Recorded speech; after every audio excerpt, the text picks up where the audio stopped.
हिंदुत्व की आइडियोलॉजी में अभी तक इतनी जुर्रत पैदा नहीं हुई कि वो ये कह सके कि हम इस्लाम से लड़ रहे हैं।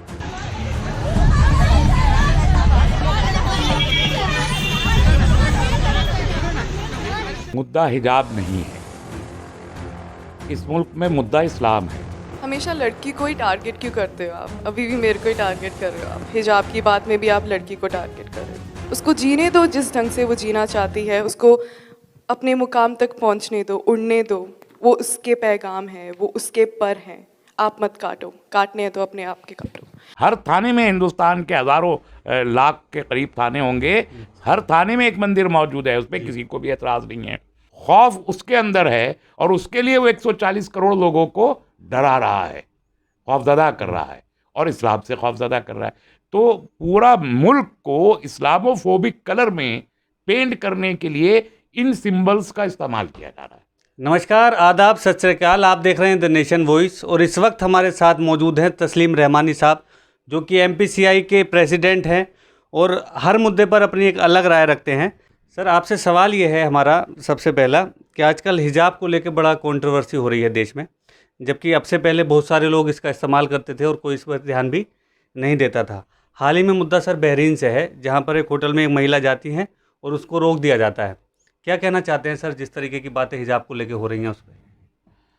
देखिए, इस मुल्क में मुद्दा हिजाब नहीं है जी इस मुल्क में मुद्दा इस्लाम है। जी मुल्क में जो सरकार है वो इस्लाम को अपने लिए ख़तरा मानती है एज एन आइडियोलॉजी, क्योंकि सरकार भी एक आइडियोलॉजी के ज़रिए आई है।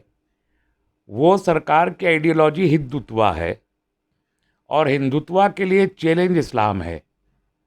तो मुद्दा हिजाब नहीं है, जी मुद्दा इस्लाम है। अच्छा, उसी की आड़ में सब कुछ खेल हो रहा है। उसकी आड़ में अब ये तो बोल नहीं सकते।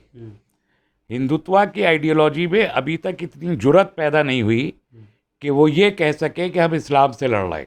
अच्छा, इसलिए सिंबल्स का इस्तेमाल कर रहे हैं।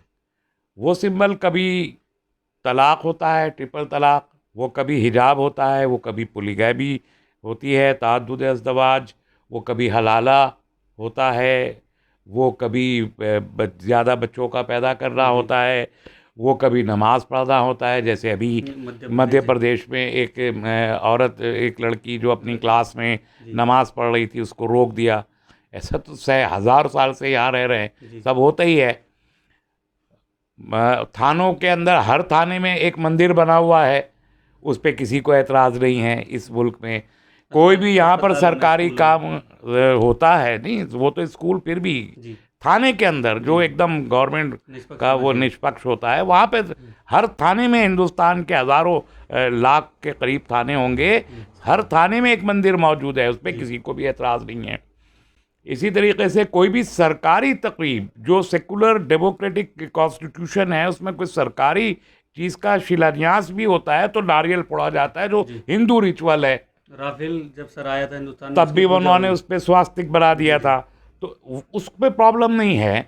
लेकिन एक आदमी अगर अपनी क्लासरूम में अपने डेस्क पे बैठ के नमाज भी पढ़ ले तो उसकी हिंदू जागरण मंच शिकायत कर देता है। और उस पर मुझे हैरत है उस कॉलेज मैनेजमेंट के ऊपर, जो उस पर इंक्वायरी कमेटी सेटअप कर देती है कि हम इस बात पे सज़ा देंगे कि इसने नमाज पढ़ ली।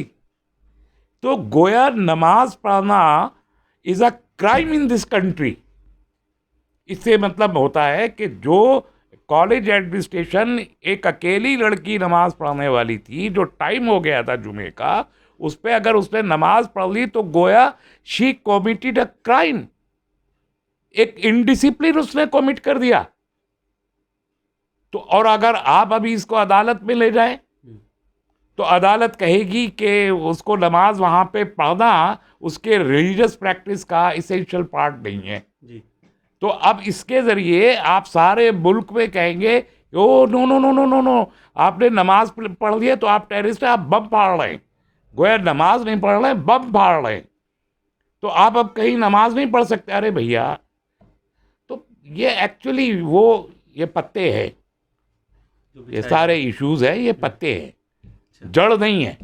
जड़ कुछ और है। जड़ है ये है कि आप इस्लाम के खिलाफ हैं, आप इस देश में इस्लाम को नहीं देखना चाहते, आप शर्मिंदा हैं अपने आप से। आपको लगता है कि इस देश में 800 साल मुसलमानों ने राज करके भारत के हिंदुओं को जैसे कि गोया गुलाम बना के रखा हो, जबकि गलत भी है।